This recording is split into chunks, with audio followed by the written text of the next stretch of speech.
Hello guys, today's topic is performance management. I also made a video before on this topic with the name of performance management, but that video depicts all the theoretical aspect of performance management system. But this video comprises of all the practical knowledge, all the knowledge which is obligatory to implement in your organization. So you can find it very fruitful and useful, क्योंकि इसके अंदर तमाम practical implementation के ऊपर बात की गई है कि परफॉर्मेंस मैनेजमेंट को प्रैक्टिकली आप किस तरह इम्प्लीमेंट कर सकते हैं, कौन से फॉर्म उसके लिए यूज़ होते हैं, कौन से प्रोसीजर्स क्राइटेरियाज यूज़ होते हैं. So we will gonna start our topic by the first slide. The first slide is purposes of performance management system. Performance management system का मकसद क्या है, उसके कुछ जो ब्रांचेस हैं जो कि इस स्लाइड में आप देख सकते हैं. First is employment decision. Performance management system से आपको ये मदद मिलती है कि आप एम्प्लॉयमेंट डिसीजन ले सकते हैं, that whether we have to retain this employ in future और we have to terminate that employ, और you can say we have given the warning to that employ कि वो अपनी परफॉर्मेंस को स्ट्रेंथन करें, बेहतर करें, अदरवाइज़ हमें कोई एक्शन लेना पड़ेगा. तो एम्प्लॉयमेंट डिसीजंस में ये बहुत ज़्यादा आपको काम आती है. और जब आप इसका मकसद ये है कि परफॉर्मेंस मैनेजमेंट से आपको ये पता लगता है कि हमारी जो रिसोर्सेज हैं वो हमें पूरे तरीके से डिलीवर नहीं कर पा रहे, तो हमें और भी एम्प्लॉयमेंट क्रिएट करने की ज़रूरत है. तो मुख्तलिफ़ किस्म के एम्प्लॉयमेंट डिसीजंस इसमें लिए जाते हैं. एम्प्लॉय फीडबैक सेकंड इज़ के जिसके अंदर हम एम्प्लॉय को फीडबैक देते हैं PMS के थ्रू कि आपकी परफॉर्मेंस में ये लेकनेसेस हैं, ये फ्लॉस हैं और ये आपकी स्ट्रेंथ हैं जिनको आपको और ऑप्टिमाइज़ करना है. Third one is criteria and test validation. मुख्तलिफ़ किस्म के टेस्ट वैलिडेशन के क्राइटेरियाज बिल्डअप किए जाते हैं जिनके थ्रू हम एम्प्लॉयज़ को गुजारते हैं ताकि हमारे पास आ सके वो इन्फॉर्मेशन कि कौन बेहतर परफॉर्म कर रहा है और कौन बेहतर परफॉर्म नहीं कर रहा, और अगर कोई बेहतर परफॉर्म नहीं कर रहा तो हमें क्या आगे मेथड्स और एक्शंस लेने की ज़रूरत है जिससे उनकी परफॉर्मेंस अच्छी हो सके. The next one is objectives for training programmes. इस परफॉर्मेंस मैनेजमेंट सिस्टम से हमें सबसे अहम चीज़ जो पता लगती है कि हमें कौन से ट्रेनिंग प्रोग्राम्स कंडक्ट करवाने चाहिए जो कि हमारे एम्प्लॉयज़ की परफॉर्मेंस को और ज़्यादा ऑप्टिमाइज़ कर सकें, क्योंकि बहुत सारे एरियाज़ में एम्प्लॉयज़ लैक कर रहे होते हैं जिसके अंदर मुख्तलिफ एरियाज़ हैं. कम्युनिकेशन हो गया, इंटरेक्शन हो गया, अगर कोई हार्ड स्किल है उसके अंदर वो अच्छा परफॉर्म नहीं कर पा रहे. मीन्स कि अगर वो कंप्यूटर की प्रोग्रामिंग की जॉब है उसमें वो अच्छे नहीं हैं, कोडिंग की जॉब है या किसी भी डिपार्टमेंट की जॉब है, तो उसके अंदर जो भी हमें पर्टिकुलरली स्पेसिफाई करना पड़ेगा उन एरियाज़ को और उनके थ्रू हमें फिर ट्रेनिंग प्रोग्राम्स कंडक्ट करने पड़ेंगे. And the last one is diagnosis of organisational problems. बहुत सारे ऑर्गेनाइजेशनल प्रॉब्लम्स हमारे सामने निकल के आते हैं क्योंकि एम्प्लॉयज़ भी हाईलाइट करते हैं कि ये मसले हैं ऑर्गेनाइजेशन में जिसकी वजह से हमारी परफॉर्मेंस जो है वो इनहिबिट हो रही है अच्छे तरीके से परफॉर्म करने में, और इन प्रॉब्लम्स को ऑर्गेनाइजेशन के ठीक करना चाहिए. और आपको ख़ुद भी अंदाज़ा होता है PMS के थ्रू कि ऑर्गेनाइजेशन में हमें क्या क्या चीज़ें बेहतर करने की ज़रूरत है. The next slide is model of performance appraisal. Performance appraisal का जो मॉडल है वो कंसिस्ट करता है इन 3 टैब्स पे. First one is to identification of the performance, second is to measurement of the performance and third one is and the last one is the management of the performance. तो first is कि हमें identify करना पड़ेगा कि performance किस तरह की है, क्योंकि जो परफॉर्मेंस अप्रेजल है उसके थ्रू हम बहुत सारे डिसीजंस लेते हैं. एम्प्लॉयमेंट डिसीजंस लेते हैं, कैरियर ग्रोथ के डिसीजंस लेते हैं, प्रमोशन के डिसीजंस लेते हैं, रिवॉर्ड हम उन्हें देते हैं. इसके अलावा अगर परफॉर्मेंस अच्छी नहीं है तो हम उन्हें डिमोट भी कर देते हैं, उन्हें ट्रेनिंग देते हैं, उन्हें प्रोबेशन पीरियड पे डाल देते हैं. बहुत सारे एक्शंस हम ले सकते हैं. तो first of all we have to identify, then measure and third one is manage. The next slide is relationship of performance standards, job analysis and performance appraisal. Performance standards centre में है, job analysis and performance appraisal इसके besides हैं. Job analysis basically ये है कि आप describe करते हैं कि वो काम क्या है उस जॉब में जो कि आपको करने हैं और उस काम के लिए जो रिक्वायरमेंट हमें चाहिए, यानी कि जो रिक्वायर्ड स्किल्स, एक्सपर्टीज़ और नॉलेज चाहिए वो क्या क्या हमें चाहिए उस जॉब को करने के लिए. So basically what the work is performed on the job and what skills, knowledge and abilities required to do that job is job analysis. The next one is performance standards. Performance standards ये करता है कि उन job requirements को, यानी कि उन knowledge, skills and abilities जो कि हमें चाहिए उस जॉब को करवाने के लिए, उसके क्या लेवल्स होंगे जिनको हम एक्सेप्टेबल और अनएक्सेप्टेबल परफॉर्मेंस के बेंचमार्क पे सेट कर सकें. And the last one is performance appraisal. Performance appraisal ये डिस्क्राइब करता है कि उस जॉब से ताल्लुक़ रखने वाली स्ट्रेंथ क्या हैं और वीकनेसेस क्या हैं हर एक इंडिविजुअल की. यानी कि वही जॉब दो बंदे परफॉर्म कर रहे हैं, लेकिन एक उसी जॉब में किसी की स्ट्रेंथ बहुत ज़्यादा है, किसी की स्ट्रेंथ कम है, किसी की वीकनेस बहुत ज़्यादा है, किसी की वीकनेस बहुत कम है. So it depends. The next slide is uses of performance management. Organisations conduct करती हैं अप्रेजल्स एडमिनिस्ट्रेटिव और डेवलपमेंट पर्पसेस के लिए. एडमिनिस्ट्रेटिव एक प्रोसीजर है जिसके अंदर लाइन मैनेजर भी इन्वॉल्व होता है, डॉक्यूमेंटेशन होती है, फॉर्म्स होते हैं वो फिल होते हैं, फिर उसकी पूरी कैलिब्रेशन कमेटी बैठती है जो कि इन डेप्थ प्रोसीजर के थ्रू उनकी परफॉर्मेंस को गो थ्रू किया जाता है और फिर कोई एक्शन लिया जाता है. और डेवलपमेंट के एम्प्लॉयज़ को डेवलप किया जाता है इसके थ्रू. कैरियर ग्रोथ हो गई, प्रमोशन हो गई, सक्सेशन प्लानिंग हो गई, जॉब एनरिचमेंट हो गई. तो इसकी यही कुछ ऑप्शंस लिस्ट डाउन हुए. नीचे के प्रमोशंस की जाती हैं इसके थ्रू, इंक्रीमेंट्स दिए जाते हैं, रिवॉर्ड्स दिए जाते हैं अच्छी परफॉर्मेंस को. टर्मिनेशंस भी होते हैं कि अगर कंसिस्टेंटली कोई बंदा परफॉर्म नहीं कर रहा तो फिर आप उसे वार्न करेंगे और फिर नेक्स्ट ईयर आप उसे टर्मिनेट भी कर सकते हैं. The next one is TNA, training need assessment. Training need assessment भी हमें परफॉर्मेंस मैनेजमेंट से मिलती है कि किन किन ट्रेनिंग्स की देने की ज़रूरत है एम्प्लॉयज़ को और कहाँ पे हमें डेवलप करने की ज़रूरत है. The next one is career planning. Career planning में हम उनके प्लान करते हैं कि उनके करियर में किस तरीके से उन्हें ग्रोथ दी जा सकती है, वो अपने करियर में किस तरह आगे जो है वो ग्रोथ हासिल कर सकते हैं. The next one is succession planning.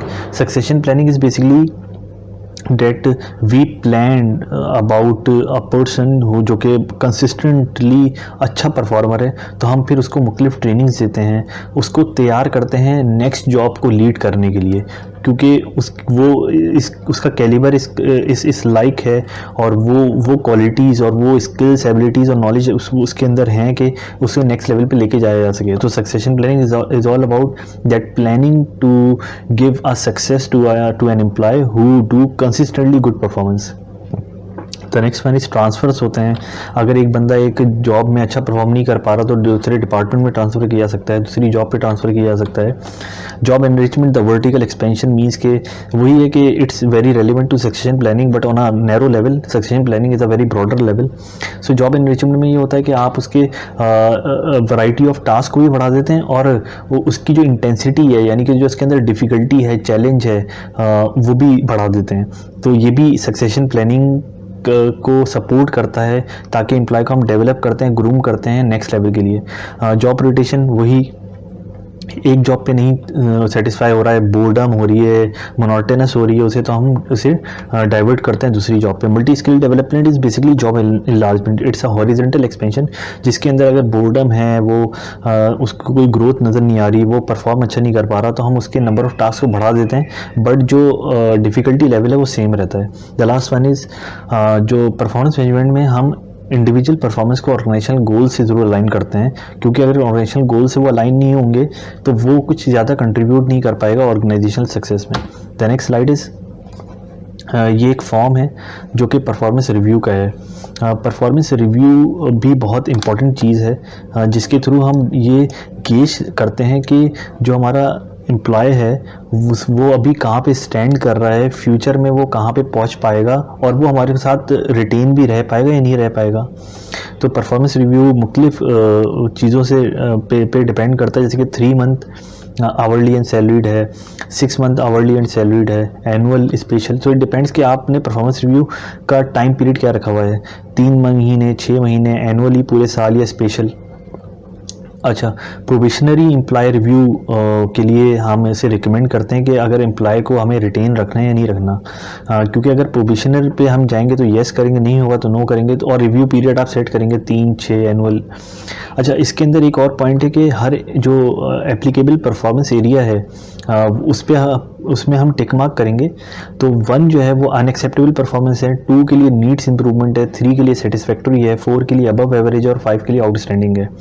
Performance areas में मुख्तलिफ जो है करेक्टरिस्टिक्स एंड ट्रेड्स हैं, जैसे कि ability to make job related decisions, accept change, accept direction, accept responsibility, attendance, punctuality, attitude, compliance with the rule, cooperation, quality of work, quantity of acceptable work, planning and organization. So basically these all are the traits and the characteristics which are required to perform good in your job. सो इन सब पे हम उन्हें gauge करते हैं 1 to 5 पे। अच्छा, फिर ये है कि नीचे तमाम ये जो ओवरऑल अप्रेजल्स पे अगर 1 और 2 लेवल पे हैं तो इसके अंदर हमें देखना होगा कि हमें उस एम्प्लॉय को रखना भी अपने साथ। रखने का से मुराद ये है कि उसे प्रोबेशनरी पीरियड पे हम डाल देंगे अगर 1 और 2 पे आ रहा है, और अगर हम येस करेंगे तो फिर उसके लिए हमें एक टाइम पीरियड सेट करना पड़ेगा कि वो जो परफॉर्मेंस का रिव्यू का जो पीरियड है वो कितना होगा, कि मीन्स कि हम 3 महीने उसे और देंगे, प्रोबेशन पे रखेंगे कि आप 3 महीनों में अपने आप को प्रूव करें, otherwise we should have to terminate you from this job. इसके अलावा जो नीचे और कुछ पॉइंट्स ये हुए हैं कि job strength and superior performance incidents, हम उसकी जॉब की स्ट्रेंथ्स को देखते हैं कि वो कितना स्ट्रेंथन है जॉब को परफॉर्म करने में, उसकी क्या परफॉर्मेंस सुपीरियर परफॉर्मेंस इंसिडेंट्स रहे हैं जॉब में इस पूरे साल में। इसके अलावा कहाँ एरियाज ऑफ इम्प्रूवमेंट हैं, प्रोग्रेस हम उसने हासिल की है अपने पुराने गोल्स को अचीव करते हुए, क्योंकि पुराने गोल्स जो हमने सेट किए थे अगर वो अचीव किए होंगे तो आगे भी प्रोग्रेस कर पाएगा। स्पेसिफिक ऑब्जेक्टिव्स जिसको उसने जिसकी उसने जिम्मेदारी ली है कि उसे वो करने हैं, तो वो अगर वो कर पाया है तो नेक्स्ट ईयर रिव्यू के लिए उसे हम एलिजिबल समझेंगे परफॉर्मेंस के लिए, otherwise we need to take some strict action. Supervisor के कमेंट्स होते हैं, एम्प्लॉय के कमेंट्स होते हैं, तो ये एक पूरा परफॉर्मेंस रिव्यू का फॉर्म है। The next slide is identification of performance dimensions. Performance dimensions बड़ी मैटर करती हैं। Dimension is basically the direction, the focus area, the consideration area where you have to go. तो डायमेंशन एक aspect है performance की जो कि आपको ये बताती है कि इफ़ेक्टिव जॉब परफॉर्मेंस क्या है, यानी कि अगर जॉब की परफॉर्मेंस को आप इफेक्टिव कहते हैं तो उसकी डायरेक्शन क्या है, किस डायरेक्शन पे चल के वो इफेक्टिव कहलाएगी, क्योंकि there are lots of definition of effective job performance, good job performance, excellent job performance, but वो फोकस्ड एरिया बड़ा ज़रूरी है। तो उस सेकंड पॉइंट इज़ कि उस परफॉर्मेंस डायमेंशंस को आइडेंटिफाई करना ये सबसे पहला स्टेप है अप्रेजल प्रोसेस का। और अगर एक अहम एक बुनियादी डायमेंशन अगर आप मिस कर देते हैं तो एम्प्लॉय का आउटपुट और मोरल दोनों सफ़र करता है, यानी कि दोनों ज़ाया हो जाता है। और अगर आप एक बेकार सी एक बहुत ही छोटे पैमाने पे डायमेंशन को शामिल कर लेते हैं तो एम्प्लॉय उस पूरे अप्रेजल प्रोसेस को मीनिंगलेस समझता है, उसका कोई फ़ायदा नहीं होता। द फोर्थ पॉइंट इज़ जो भी आप मेजर करें परफॉर्मेंस में वो डायरेक्टली टाइड होना चाहिए, यानी कि बंधा होना चाहिए कि वो बिज़नेस असल में हासिल क्या करना चाह रहा है।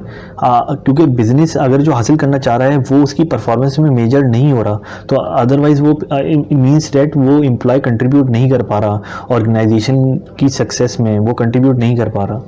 The fifth one is performance dimension जो हैं वो आइडेंटिफाई होती है जॉब एनालिसिस से। Job analysis basically comprise on the job description and job specification. So it's a mixture of JD and JS की, जिसके अंदर आप ये एनालाइज करते हैं कि what task, duties and responsibilities need to perform on this job and what skills, knowledge and expertise required to perform that job. तो ये जॉब एनालिसिस के थ्रू हम परफॉर्मेंस डायमेंशंस निकालते हैं। ऑर्गेनाइजेशंस जो हैं वो इसको आइडेंटिफाई करती हैं परफॉर्मेंस डायमेंशंस को। परफॉर्मेंस डायमेंशंस को आइडेंटिफाई करने के लिए जो एक बेंच मार्क है कि स्ट्रेटेजिक ऑब्जेक्टिव्स क्या हैं इस ऑर्गेनाइजेशन से, स्ट्रेटेजिक ऑब्जेक्टिव से हमारे पास परफॉर्मेंस डायमेंशंस आ जाते हैं। The next slide is measuring performance. Employee की परफॉर्मेंस को मेजर करने के लिए उसे हम कुछ नंबर असाइन करते हैं और वो नंबर्स जो हैं वो रिफ्लेक्ट करते हैं कि एम्प्लॉय की परफॉर्मेंस जो है किन करेक्टरिस्टिक्स पे और डायमेंशंस पे लाई करती है।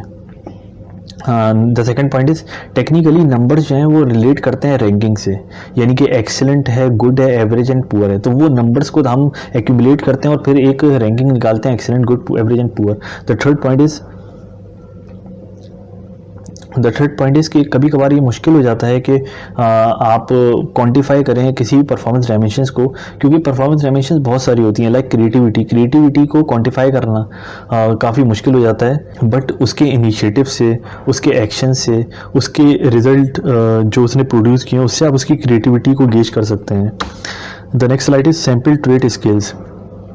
ये मुख्तलिफ ट्रेट स्किल्स हैं जिनके ऊपर आप रेट कर सकते हैं एम्प्लॉय की परफॉर्मेंस को। फर्स्ट वन इज़ डिसिसिवनेस, यानी कि फ़ैसले लेने की सलाहियत कितनी है उसके अंदर। रिलायबिलिटी, कंसिस्टेंट कितना है वो अपनी परफॉर्मेंस में। एनर्जी, उसका एनर्जी किस तरह का है, कभी ऊपर है कभी नीचे है, या स्टेबिलिटी है। The last one is loyalty, loyalty कितनी है उसकी, ईमानदार कितना है अपनी जॉब को परफॉर्म करने में। The next slide is, and this is a picture which depicts the whole procedures perform in performance management system।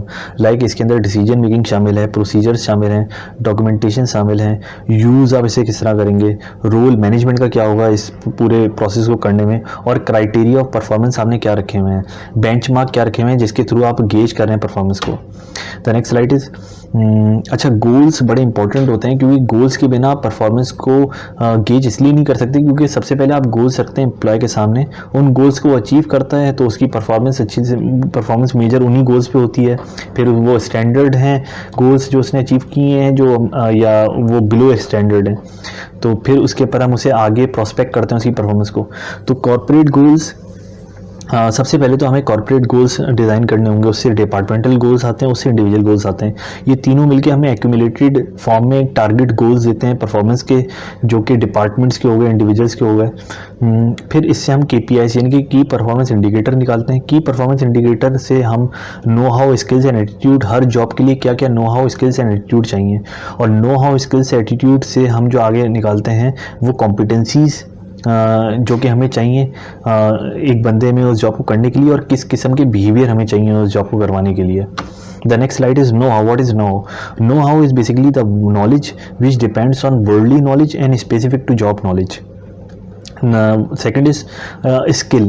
Skill is basically the ability to apply that knowledge on the job, कि उस knowledge को apply आप किस तरह कर रहे हैं job पे, that is skill। and attitude के आपका attitude प्रोफेशनल है या जॉब बेस्ड है, यानी कि आप सिर्फ जॉब के लिए आप आते हैं 9 to 5 आपने परफॉर्म किया, कोई इतना इंटरेस्ट नहीं है, बस अपनी नॉलेज को अप्लाई किया बट कोई इंटरेस्ट नहीं है आपका, कोई पैशन नहीं है, कोई इनिशिएटिव्स नहीं है, और इट इज़ प्रोफेशनल जो कि इनिशिएटिव्स भी आप लेते हैं उस जॉब में, क्रिएटिविटी भी डालते हैं, इनोवेशन भी डालते हैं।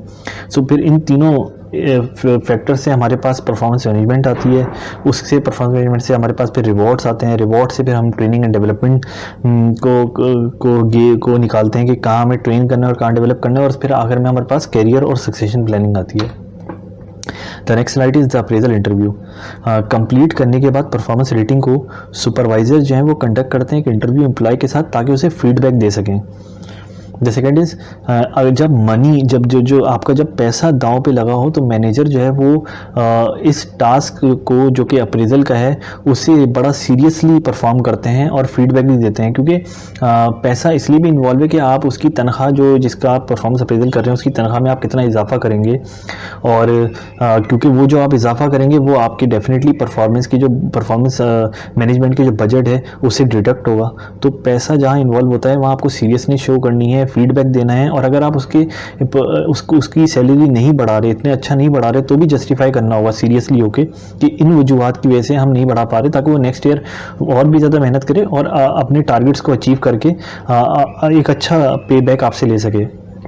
The third point is, best management practice ये है कि आप डेवलपमेंट को, कैरियर प्लानिंग को और सैलरी डिस्कशन को, इन सब को कंबाइन करके परफॉर्मेंस रिव्यू में लेके आएँ और डिस्कस करें। The fourth point is, managers को जो ज़रूरत है कि वो लो सैलरी इंक्रीज़ अगर की गई है, किसी की बहुत कम सैलरी बढ़ाई गई है तो उसको जस्टिफाई करें। ये डेफिनेटली टाइम लेगा, लेकिन इसको आप इस पूरे प्रोसेस को आपको केयरफुली, कॉन्शियसली सपोर्ट करना है ताकि आप परफॉर्मेंस असेसमेंट को जस्टिफाई कर सकें जो भी आपने परफॉर्मेंस असेसमेंट की है। इसमें आपको फीडबैक भी बहुत डिटेल में देना होगा, और ताकि ये जब आप ये करेंगे सारी चीज़ें कि फीडबैक अच्छे से देंगे, सीरियसली लेंगे, सपोर्ट करेंगे परफॉर्मेंस असेसमेंट को जो आपने किया है, तो वो जो अप्रेजल सेशन है वो बहुत ज़्यादा वैल्यूएबल हो जाएगा एम्प्लॉय के लिए। अदरवाइज़ अगर आप सैलरी ना बढ़ाएं और कोई फीडबैक भी अच्छा ना दें, परफॉर्मेंस को गेज भी आपने अच्छा ना किया हो, जस्टिफाई भी ना करें अपनी रेटिंग को, तो फिर वो वैल्यू नहीं करता एम्प्लॉय के लिए। जब आप सैलरी डिस्कशंस को शामिल करते हैं परफॉर्मेंस मैनेजमेंट में, तो ये एनर्जाइज कर देती है परफॉर्मेंस डिस्कशंस को, because you know that money and growth, they are the stepping stone for any employee in their career. So the last point is feedback, goal set करना, और action plans बनाना, ये एक बहुत ज़्यादा खाली और मीनिंगलेस एक्सरसाइज है अगर सैलरी इम्प्लीकेशंस यानी कि सैलरी की डिस्कशन और सैलरी का बढ़ाना या कम करना वो शामिल ना हो सेशन में। The next slide is performance improvement. Performance improvement में हम जो सुपरवाइज़र्स हैं वो मैनेज करते हैं परफॉर्मेंस को बहुत अच्छे तरीके से, और वो किस तरह मैनेज कर सकते हैं, 4 कैरेक्टरिस्टिक्स को कंसीडर करते हुए। सबसे पहले हमें एक्सप्लोर करना होगा, यानी कि एक्सपोज करना होगा कि क्या वजूहात हैं आपकी परफॉर्मेंस की प्रॉब्लम्स की, यानी कि जो आपकी परफॉर्मेंस में प्रॉब्लम्स आ रहे हैं उनकी वजूहात क्या हैं उस एम्प्लॉय को बताना। उसके अलावा फिर आपकी जो अटेंशन है उन प्रॉब्लम्स की तरफ लेके जाना उस एम्प्लॉय की जो आपका सबऑर्डिनेट है, एज अ लाइन मैनेजर और एज अ एचआर मैनेजर अपने सबऑर्डिनेट्स की या जिसकी भी आप परफॉर्मेंस अप्रेजल कर रहे हैं उनकी वजूहात की तरफ उनकी तवज्जो दिलाना।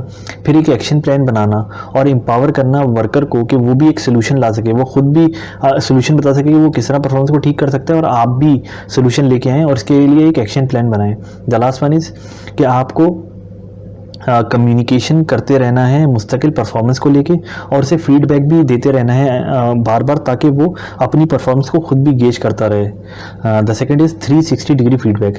360 degree performance appraisal technique is very very significant and prevalent in current era, कि जिसके अंदर आप feedback combination of pair, subordinate and self appraisal के थ्रू देते हैं, यानी कि सिर्फ लाइन मैनेजर नहीं देता, उस बंदे के जो सबऑर्डिनेट हैं वो उसके बारे में क्या सोचते हैं, वो खुद अपने आप को अप्रेस करता है, और जो पेयर उसके साथ काम करने वाले हैं वो उसको किस तरह गेज करते हैं performance wise. The third is जब एम्प्लॉयज़ बहुत सारे हों और रिपोर्ट कर रहे हों एक सुपरवाइज़र को, तो ये बहुत ज़्यादा मुश्किल हो जाता है सुपरवाइज़र के लिए कि वो हर एक की परफॉर्मेंस को एक्यूरेटली गेज कर सके। द फोर्थ पॉइंट इज़ ये पुराना सिस्टम था जहाँ पे सुपरवाइज़र अकेले ही रिव्यू करता था परफॉर्मेंस को, लेकिन अब ये आउट ऑफ सिंक है। जबकि जो आज का जो हमारा तवज्जो है, जो हमारा एम्फेसिस है, वो टीम वर्क पे और पार्टिसिपेटिव मैनेजमेंट पे है, यानी कि अब अकेले सिर्फ लाइन मैनेजर या सुपरवाइज़र रिव्यू नहीं करता, वो 360 डिग्री टेक्निक को यूज़ करता है, एचआर को यूज़ करता है, अपने भी इनपुट देता है, उस एम्प्लॉय को खुद भी अप्रेस करवाता है। तो इस तरह एक हॉलिस्टिक वे में परफॉर्मेंस को गेज किया जाता है, ना कि नैरोली गेज करके ना एम्प्लॉय सेटिस्फाई हो ना आप सेटिस्फाई हो, और फिर वो बददिल होकर छोड़ भी जाता है, और छोड़े नहीं तो वो काम नहीं करता।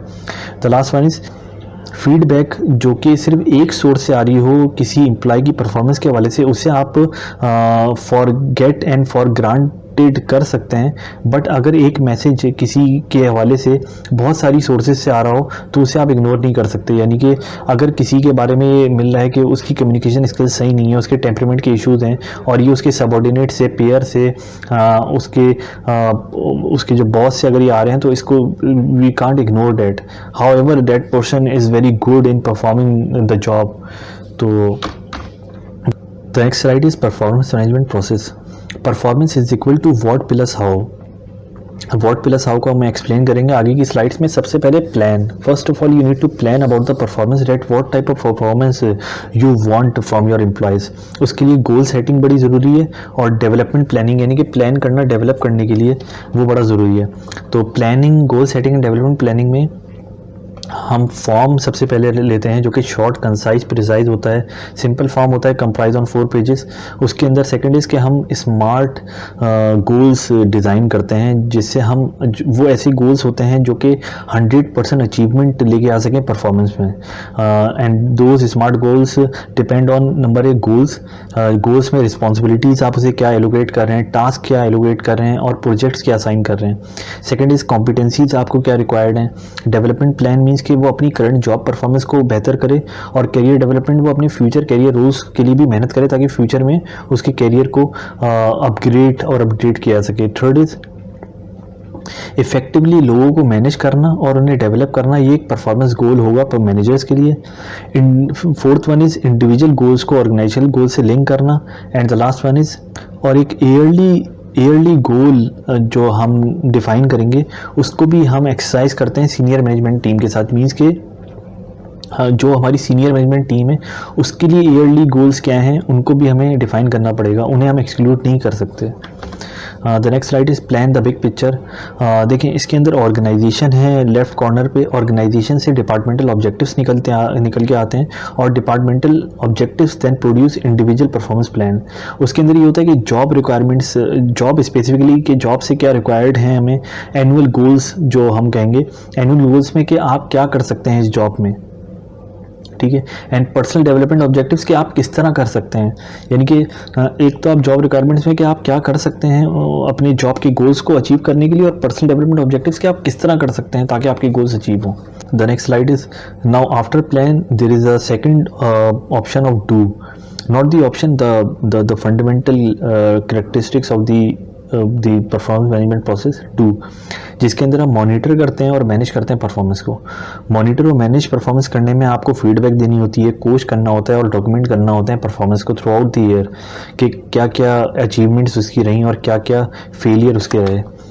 डू को थोड़ा और स्पेसिफाई करेंगे, गोल्स वो अचीव किसने कितने किए हैं, परफॉर्मेंस लॉग मेंटेन करते हैं कि उसके अंदर वो उसकी स्ट्रेंथ, वीकनेसेस, अचीवमेंट और उसकी फेलियर सारे होते हैं, उसको डॉक्यूमेंटेड करते हैं। एक्यूरेसी, ट्रांसपेरेंसी होनी चाहिए, आप उसे फर्दरली कोच करते रहें कि ये चीज़ें हैं आपको बेहतर करनी है और ये चीज़ें को आपको छोड़ देना, ये चीज़ें बेहतर नहीं है आपके लिए। कंटिन्यूस फीडबैक और कोचिंग चलती रहेगी। पॉजिटिव परफॉर्मेंस को इनकरेज करना है, पुअर परफॉर्मेंस को करेक्ट करना है, रेक्टिफाई करना है। फॉर्मल मिड ईयर रिव्यू भी देना है, यानी कि पूरे साल के बीच में आपको बताना है कि अभी तक क्या क्या आपने किया और आगे क्या क्या करना है। प्रोग्रेस उसकी शेयर कर रहे हैं जो भी उसने की है उसके साथ, और गोल्स को अपडेट करना। Then check is after do it is check performance review and rating, जिसके अंदर आप परफॉर्मेंस को रिव्यू करते हैं और फिर रेट करते हैं। परफॉर्मेंस को रिव्यू और रेट करने के लिए आप एक्चुअल परफॉर्मेंस को रिव्यू करते हैं उन गोल्स के अगेंस्ट जो कि आपने उससे सेट किए हैं, यानी कि एग्रीड गोल्स जो उसकी और आपकी म्यूचुअल अंडरस्टैंडिंग से जो goals at the time of performance management system और you can say yearly performance management system जो कि सेट हुए हैं, उन एक्सपेक्टेड गोल्स के अगेंस्ट एक्चुअल परफॉर्मेंस को रिव्यू करना। फिर एम्प्लॉय की सेल्फ इवेल्यूएशन करना कि वो एम्प्लॉय जो है वो उसने परफॉर्मेंस में कितना इम्प्रूव किया है। थर्ड वन इज़ रिव्यू करना परफॉर्मेंस असेसमेंट विद एम्प्लॉय, यानी कि जो भी आपने परफॉर्मेंस को असेस किया है वो एम्प्लॉय के साथ उसको मिल के रिव्यू करना, ताकि उसे पता लग सके कि क्या क्या एरियाज हैं जिनको उससे बेहतर करने की ज़रूरत है। फोर्थ वन इज़ एविडेंस देना, जस्टिफाई रेटिंग, यानी कि सिर्फ खाली खुली बातें नहीं करना है, आपको एविडेंस के साथ आपको जो है उसे राइट डाउन करना है कि जहाँ जहाँ उसके फेलियर्स हैं, जहाँ जहाँ उसकी लेकनेसेस हैं परफॉर्मेंस में, और ये एविडेंटली अगर आप शो करेंगे तो वो एक्सेप्ट करेगा, वो उसे डिनाई नहीं कर सकता। And the last one is simplify rating scale, जो कि 3 पे डिपेंड करती है, वो हम आपको बताते हैं आगे। The last one is act में ये होता है कि आप लिंक करते हैं रिवॉर्ड्स और न्यू गोल्स, यानी कि बेसिकली इसके अंदर आपने रेटिंग तो कर दी, टारगेट अचीवमेंट की जो चेक में हमने किया कि टारगेट अचीवमेंट से हमने रेट कर दिए, फिर आखिर में हम रिवॉर्ड और न्यू गोल्स लिंक करते हैं। और वो जो 3 कैरेक्टरिस्टिक्स हमें चेक में बोले गए थे लास्ट स्लाइड में, वो ये हैं कि पार्शली परफॉर्मिंग है, पार्शली परफॉर्मिंग जो है वो 0 to 75 के टारगेट्स हैं, परफॉर्मिंग 75 to 125% टारगेट है, और एक्सेलिंग में 125 plus more than that of targets हैं। The next slide is link to reward and new goals. इसके अंदर हम रिकमेंड करते हैं कि मुनासिब तरीके से हमें पे कितनी बढ़ानी चाहिए, उसके लिए कुछ गाइडलाइंस डिफ़ाइन की जाती हैं सैलरी को लेके। परफॉर्मेंस बेस्ड इंक्रीज़ हम देते हैं, लेकिन हम ये उन्हें नहीं देते जो कि पार्शली परफॉर्मिंग रेट कर रहे हो। ये सिर्फ परफॉर्मिंग और जो है वो एक्सेलिंग यानी कि एक्सेलेंट परफॉर्मेंस वालों के लिए होती है।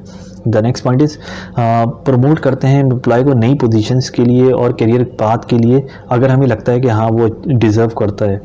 साथ साथ हम उन प्रिंसिपल्स को भी, उन डिसिप्लिन्स को भी हम जो है वो शोकेस करते हैं जो कि कंपनी के प्रोग्रेसिवली डिसिप्लिन प्रोसीजर्स हैं, जिसके अंदर हम एम्प्लॉय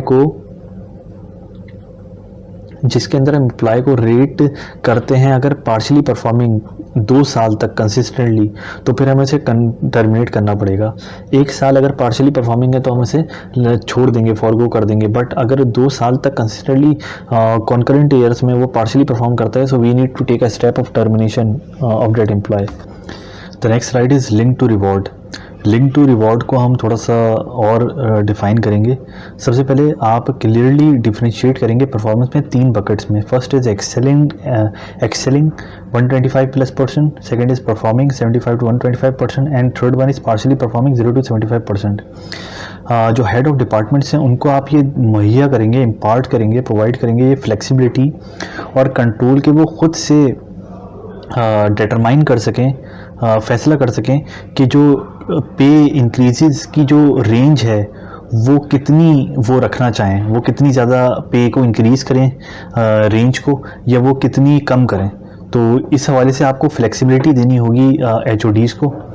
इसी को थोड़ा सा और डीप डाउन अगर हम एक्सप्लेन करें तो एक बजट आपको देना होगा परफॉर्मेंस बेस्ड इंक्रीजेस का, जिसके अंदर आपको ये फ्लेक्सिबिलिटी देनी होगी और अथॉरिटी देनी होगी कि जिसके अंदर जो इंक्रीज़ कर सकें हेड ऑफ डिपार्टमेंट्स या लाइन मैनेजर अपने सबॉर्डिनेट की परफॉर्मेंस में, तो वो उन सर्टेन पैरामीटर्स को भी जो है वो क्रॉस कर सकते हैं या ट्रांसग्रेस कर सकते हैं। बिकॉज हर डिपार्टमेंट का एक हेड ऑफ डिपार्टमेंट होता है, वो हेड ऑफ डिपार्टमेंट को एक बजट दिया जाता है कि वो परफॉर्मेंस जो उसके एम्प्लॉयज़ हैं या जो भी जॉब्स हैं उनकी जॉब्स की जो रेंज है, जो सैलरी रेंज है वो क्या है, और अगर उसे वो उस रेंज को एक्सीड भी करते हैं तो इतनी फ्लेक्सिबिलिटी आपको उन्हें देनी चाहिए और अथॉरिटी देनी चाहिए कि वो उस सैलरी रेंज को एक्सीड कर सकें। आइदर मीन्स के अगर थोड़ा सा कम भी कर सकते हैं, थोड़ा ज़्यादा भी कर सकते हैं। The second last point, inflation rate और परफॉर्मेंस बेस्ड पे इंक्रीज दोनों अलग होंगे। परफॉर्मेंस बेस्ड पे इंक्रीज बेसिकली मेरिट पे कहलाती है, मेरिट पे इंक्रीज कि जिस तरह की परफॉर्मेंस होगी उस तरह का इंक्रीमेंट लगेगा, और इन्फ्लेशन की एक अलग अमाउंट जो कि डेलीगेट की जाती है अक्रॉस द बोर्ड, यानी कि तमाम एम्प्लॉयज़ को एक जैसी दी जाती है। The last one is quick processing of reward, कि जो भी आप रिवॉर्ड सेट करें उसे जल्द से जल्द आपको अपने एम्प्लॉय को देना होगा, क्योंकि परफॉर्मेंस अप्रेजल के बाद नेक्स्ट 2 to 3 मंथ्स के अंदर, विद इन 2 to 3 मंथ्स जो है वो इंक्रीमेंट्स, वो रिवॉर्ड्स, वो कैरियर ग्रोथ सारी अप्लाई हो जाती है, और अगर नहीं हो तो फिर एम्प्लॉयज़ में ग्रीवेंसेस आ जाते हैं, मोनोटोनस आ जाती है, और थोड़ा सा वो रिबेलियन की तरफ चले जाते हैं। The next slide is performance management system design steps. Performance management system में मुख्तलिफ स्टेप्स हैं जिनको हम डिज़ाइन करते हैं ताकि इफ़ेक्टिवली और एफिशिएंटली अपने PMS के सिस्टम को हम इम्प्लीमेंट कर सकें प्रैक्टिकली। फर्स्ट वन इज़, सबसे पहले हमारे पास एक फ़िलासफ़ी, प्रोग्राम फ़िलासफ़ी हमारी होनी चाहिए और ऑब्जेक्टिव्स हमारे होने चाहिए परफॉर्मेंस मैनेजमेंट सिस्टम को लेके। सेकंड इज़, क्या अप्रेजल मेथड्स हमें ऑप्ट करने हैं उस परफॉर्मेंस मैनेजमेंट सिस्टम को करने के लिए, because you know that performance appraisal method is the most important significant part of performance management system through which you can gauge and evaluate the performance of your employees.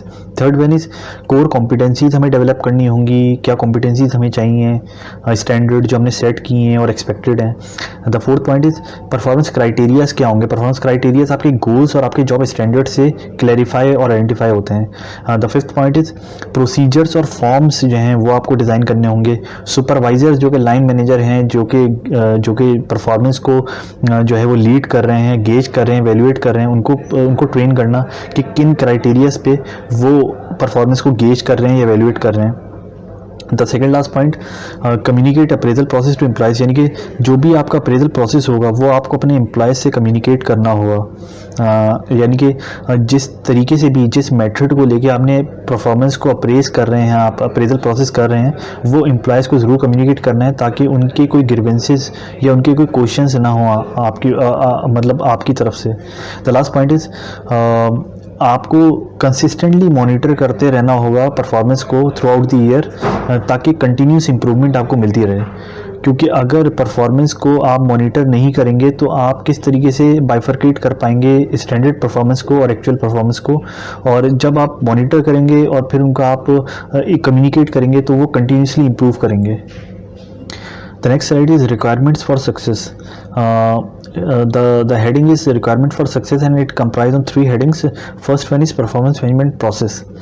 Performance management process जो है वो एक yearly round supervisory process है जिसके अंदर जो line manager होते हैं वो पूरे साल एक अपने एम्प्लॉयज़ जो उनके सबऑर्डिनेट्स हैं उनकी परफॉर्मेंस को मॉनिटर करते हैं, रिव्यू करते हैं, एवेल्युएट करते हैं, गेज करते हैं, और ये एक पूरे साल का प्रोसेस है। सेकेंड इज़, जो कॉर्पोरेट स्ट्रेटजी है वो ज़रूर अलाइन होनी चाहिए उनकी परफॉर्मेंस से, और उनकी परफॉर्मेंस से अलाइन कब होगी, जब कॉर्पोरेट के जो स्ट्रेटेजिक गोल्स हैं वो लिंक होंगे उनके परफॉर्मेंस परफॉर्मेंस गोल से और पर्सनल गोल से। Performance goals basically the core goals they have and the behavioural competencies जो उनके पर्सनल गोल्स होते हैं, पर्सनल कॉम्पिटेंसीज जो हमें चाहिए। थर्ड वन इज़ ये फॉर्म्स और टूल्स के थ्रू आप इस प्रोसेस को सपोर्ट करते हैं। The second heading is accountability for clear and measurable results.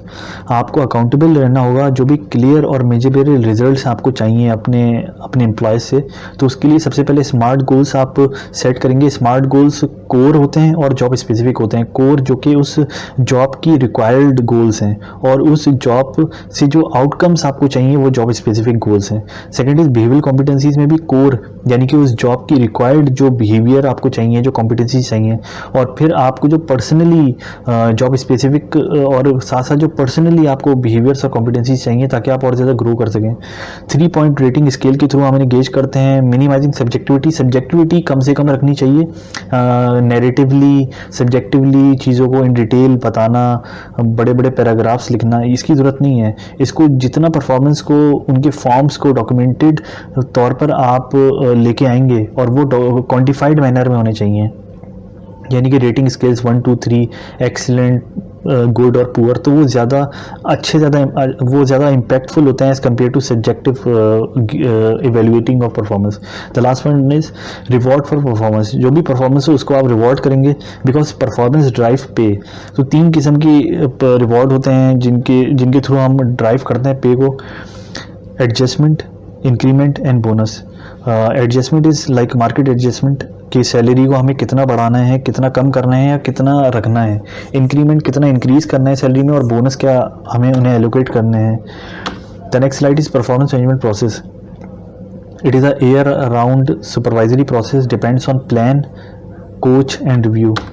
The next slide is performance management process. Performance management process को अगर हम डॉक्यूमेंटेड फॉर्म में अगर इसको हम बताना चाहें तो it's depends on plan, coach and review, but how we can plan, coach and review in detail.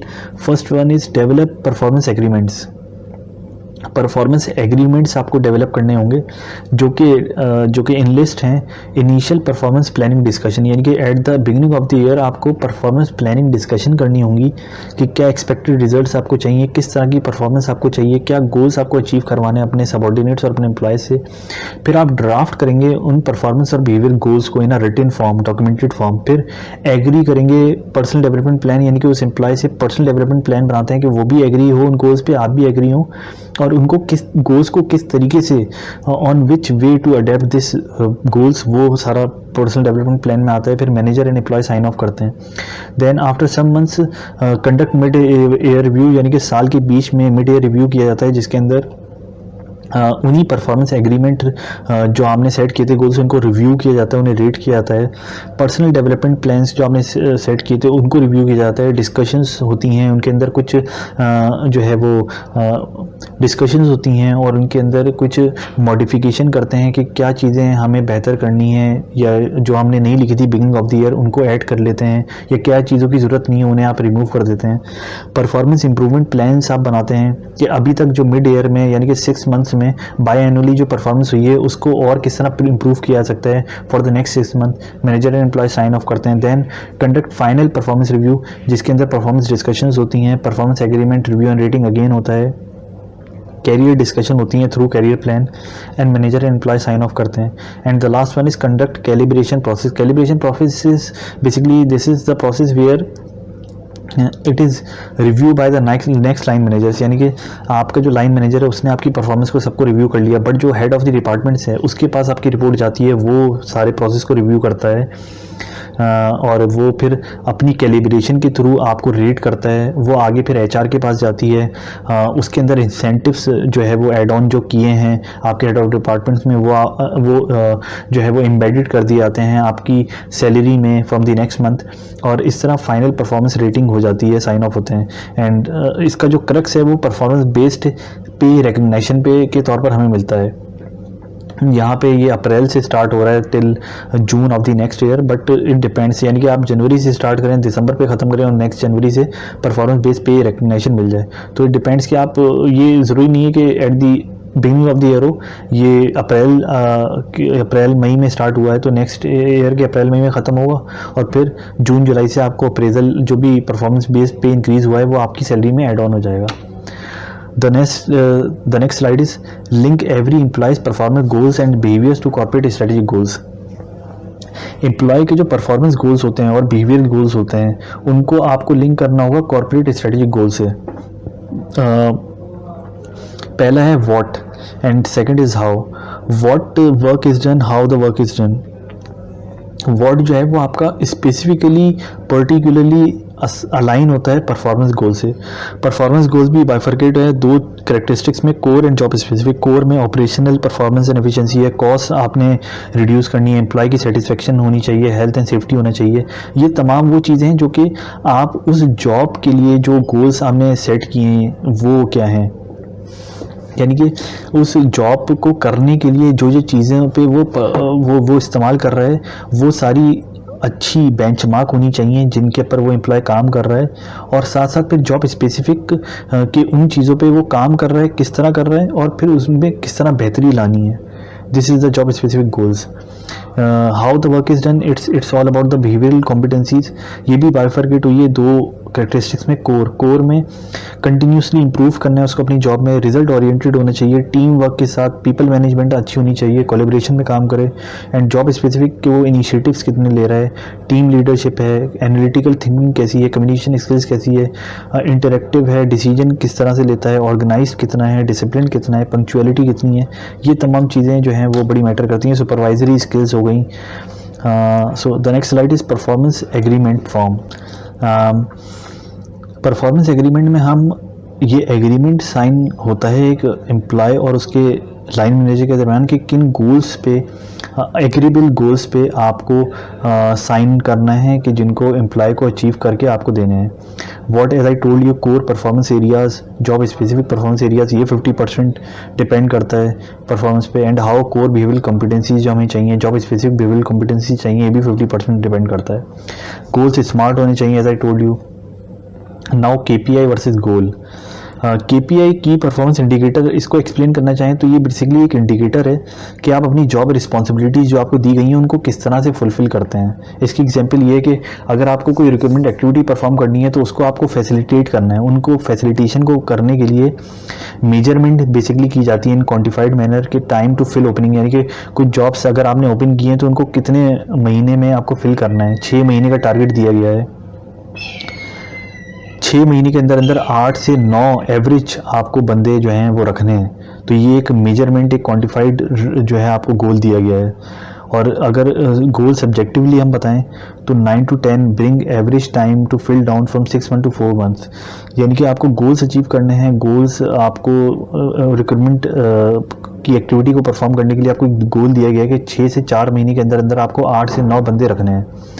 और गोल्स जो हैं वो, अगर गोल्स और KPIs को थोड़ा सा डिफरेंशिएट किया जाए तो goals are subjective and KPIs are quantified. Types of competencies, core competencies आ जाती हैं इसके अंदर। कोर कॉम्पिटेंसीज में वो बिहेवियर्स जो कि हमें चाहिए एक इंडिविजुअल में और ग्रुप परफॉर्मेंस में भी, यानी कि एक पूरे डिपार्टमेंट की अगर बात की जाए तो वो कंपनी के स्ट्रेटेजिक ऑब्जेक्टिव्स को कितना अचीव करने में मदद साबित दे रहे हैं, वो वाले बिहेवियर्स हमें उनके अंदर चाहिए। और जॉब स्पेसिफिक कॉम्पिटेंसीज वो बिहेवियर्स चाहिए जो कि वो अपनी जॉब की जो स्पेसिफिक रिस्पॉन्सिबिलिटीज़ हैं उनको फुलफिल करने के लिए जो बिहेवियर्स चाहिए वो जॉब स्पेसिफिक कॉम्पिटेंसीज में आएंगे।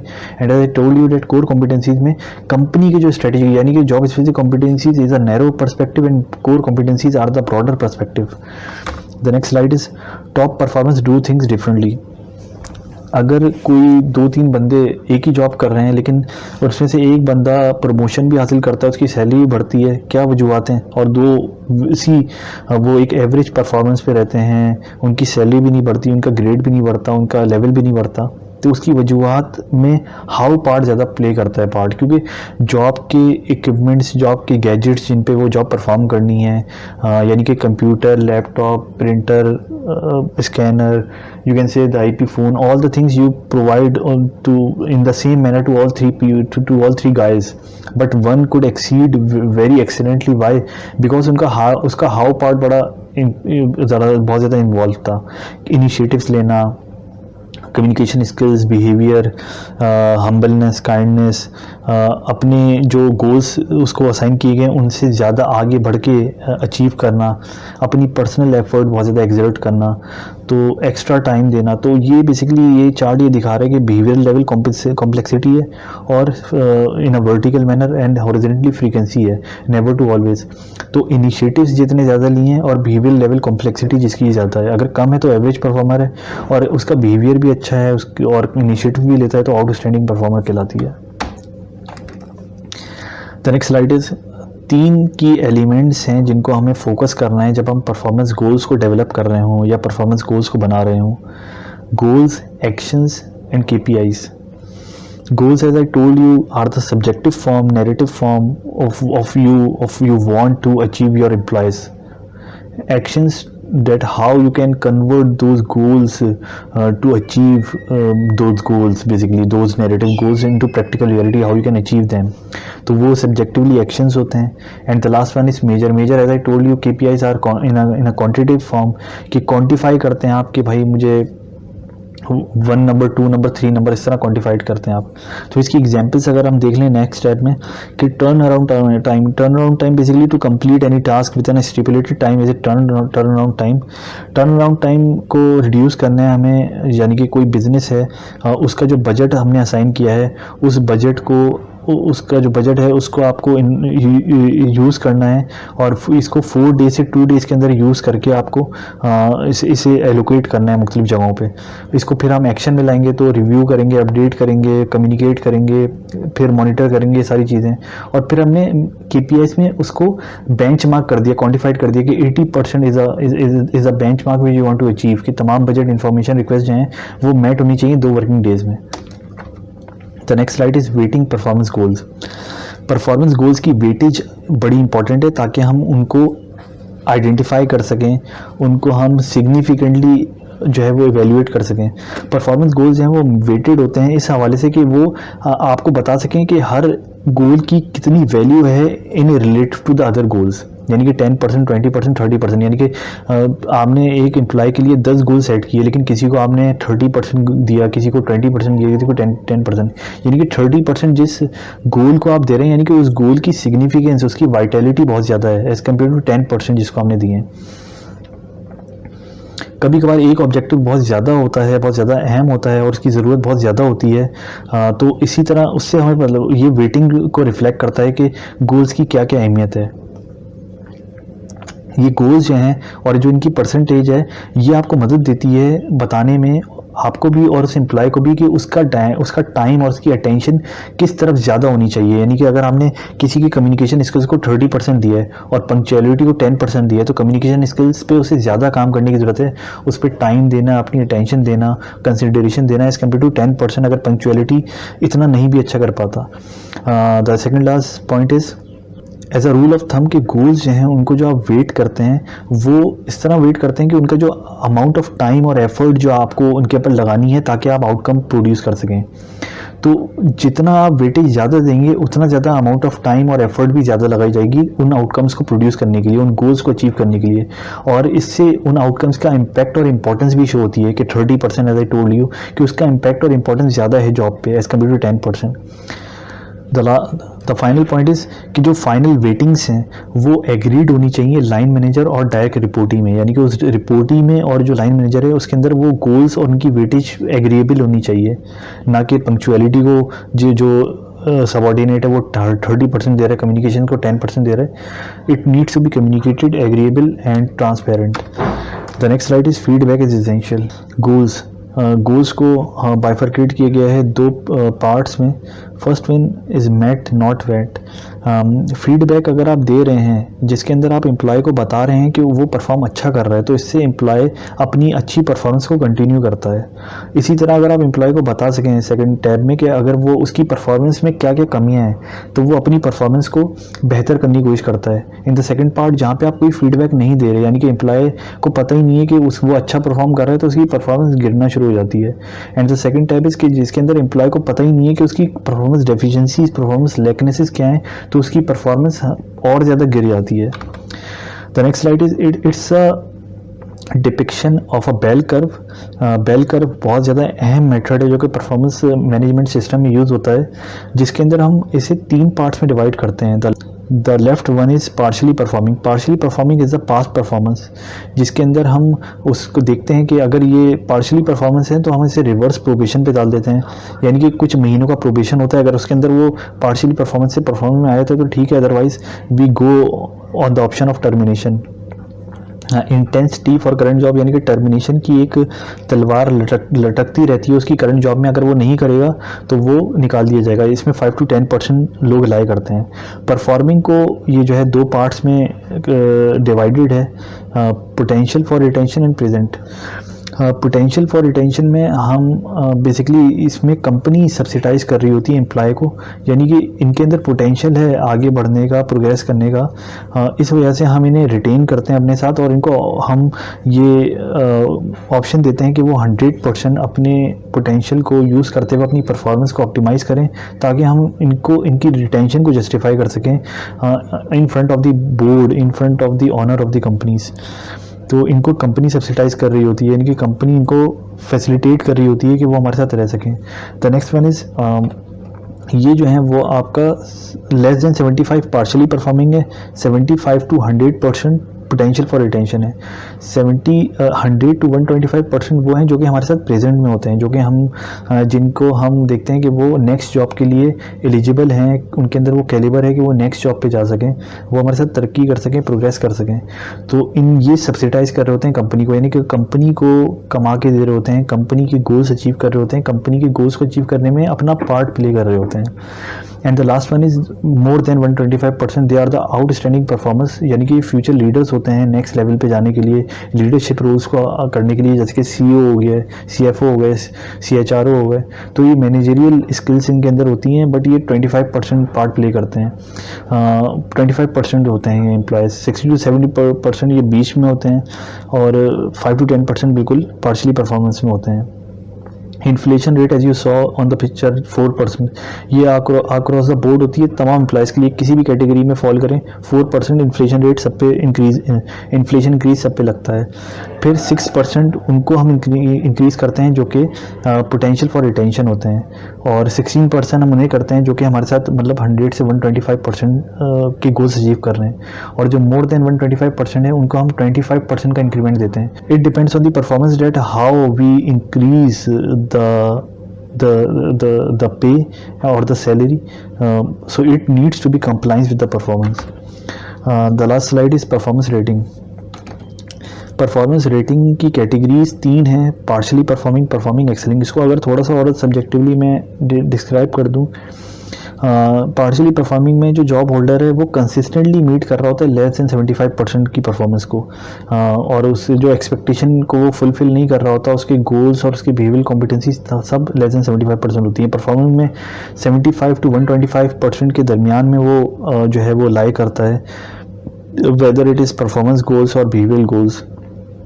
एक्सेलिंग में the last one, the excelling में जॉब होल्डर जो है वो कंसिस्टेंटली एक्सीड करता है 125% की परफॉर्मेंस को, जिससे वो हमारे फ्यूचर लीडरशिप रोल्स के लिए एलिजिबल हो जाता है। Thank you.